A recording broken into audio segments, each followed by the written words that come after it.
Hello, viewers. Today I'm going to share a topic that I've been thinking about all this week.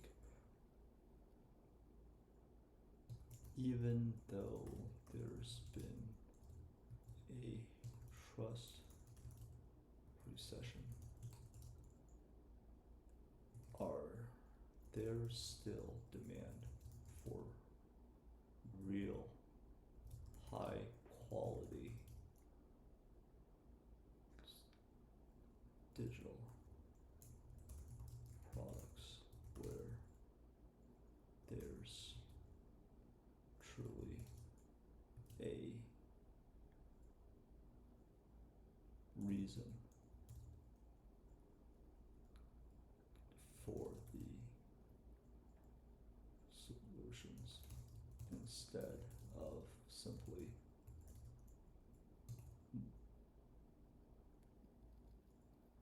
make more money promises.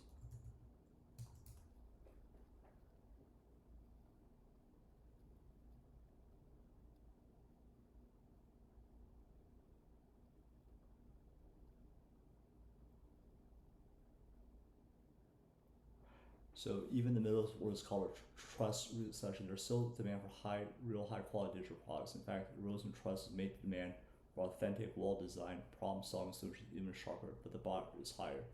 So here's how I see through a macro behavior lens, the trust recession effect. What happened after years of overhyping courses, scamming funnels, and six figures in 30 days promises? The market has gone through a detox. People have learned the hard way that most digital offers don't deliver. So behavioral impact. Consumers are now hyper skeptical and filtered information through the lens of prove it, show me, why should I believe you? So the macro analogy, this is what happens after an asset bubble pops, valuation reset, weaker players get wiped out, only fundamentally sound businesses survive. So why there still what still sells in a skeptical market? High demands exist, but a shift from aspirational hype to grounded transformation. So number one, clear painful problems and tangible solutions. Instead of more income, is stop losing $1,500 a month on avoidable admin mistakes or cut your email bounce rate by 40% in 30 days. So proven expertise and lived experiences. People want to buy from someone who has done the thing themselves, not just studied it. Real world evidence and social proofs, case studies, client screenshot with permission, user testimony with specific, not generic John is great fluff. So enduring skills and assets offers to help people build capacity systems or outcomes that last. Workflow automation, health tracking systems, skill certification, and value alignment. People increasingly choose creators and companies whose value they trust, not just whose offer good deals. So why demand won't disappear? Two deep human drives ensures high quality digital products that still sell. Paying avoidance, if a problem is acute enough, people will pay to fix it, even in a low trust market.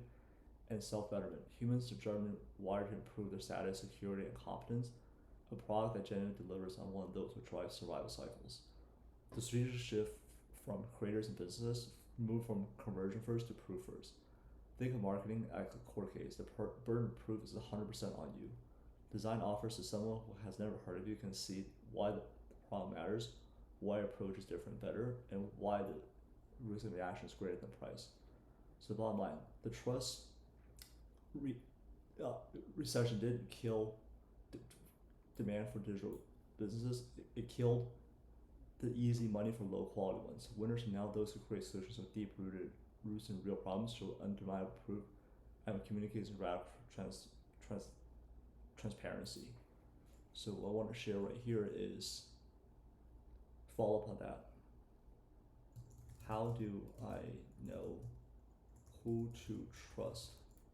And is there an emotional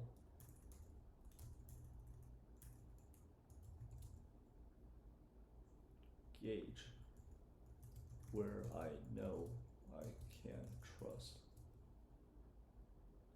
an offer versus fear of missing out?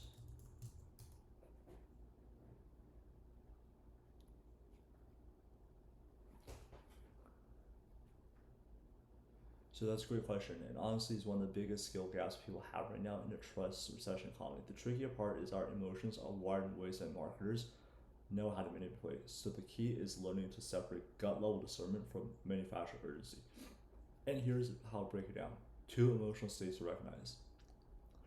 Think of your internal reaction to an offer as having two very different flavors.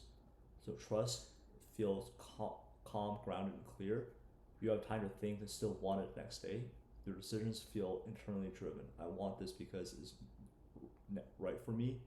You can clearly see the value to cost ratio. Your nervous system feels steady, and the fear of missing out, FOMO, feel urgent, jitter, and pressure.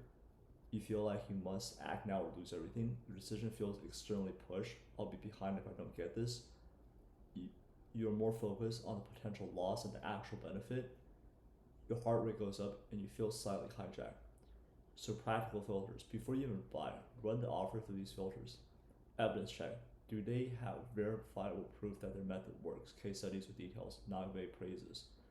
Transparency checks. Do they show the process openly or is it hidden behind? You'll find out inside. Alignment check. Does this product align with your long-term values and goals, or does it just sound exciting in the moment? Time check. Would you still want it if you had a week before buying? FOMO phase, genuine interest endures. Track record check. Does this person's business have a history of delivering what they promised? The emotional gauge method. There's a quick self-audit you could do under 2 minutes. 1. Evaluating offer. Pause and breathe. Step away from the sales page or conversation. Breathe. 5 so bad. Get out of the fight or flight. Name the feeling. Is this excitement or anxiety? Ask these 2 questions. If I couldn't buy this today, would I still feel good about it in a week? If I never bought it, would I feel regret because my life would be worse or because I felt left out? Observe the body. Trust decisions tend to feel expansive in your chest and you're steady in your stomach. FOMO feels tight in your chest, like you're being pulled forward without thinking. So in the macro context, in a low trust economy, good offers tend to be the least rushed. That gives you room to research, transparency, previews, flexible entry points. The one that leans heavily on countdown timers, disappearing bonuses only for the next 10 people means they're often rely on bypassing the rational filter. That's a red flag. So the bottom line, if you feel calm, clear, and curious, it's most likely trust. If you feel rushed, tense, and afraid of being left out, that's most likely FOMO. So the real skill is slowing down long enough to let those two states separate, because when you do, the right decision almost always becomes obvious. This is huge in terms of, for me, because I definitely made a mistake of just knowing what I now know. Looking back, and it was definitely fear of missing out. I just felt like if I didn't get this, then I would be missing out. And also, I can only see like the upside of like, oh, this is gonna be the greatest thing. It's gonna change my life. And obviously, unfortunately, that didn't happen more times than not, where I'm able to realize what it is I feel in my body. And this is super important, especially right now, where because of there's a lack of trust with a lot of things being sold online, that I wanted to share this and also help you make the right decisions, whatever it is, because ultimately you have to make the decision of, is this going to ultimately benefit me? And only you can answer that. But also realize that your body and your gut is the most powerful evaluators, more than anything that could tell you otherwise, since your nervous system is the one that's ultimately have to live with the decision you make for the long term. So wanted to share this with you. This is just a thought I had of, I just been through enough experiences to know that I need to have a better way of making a better decision, and I just wanted to share this thought today. So if you like these kind of content, like, comment, subscribe, and I'll create more of these for you to share about kind of how to see like different macroeconomic topics.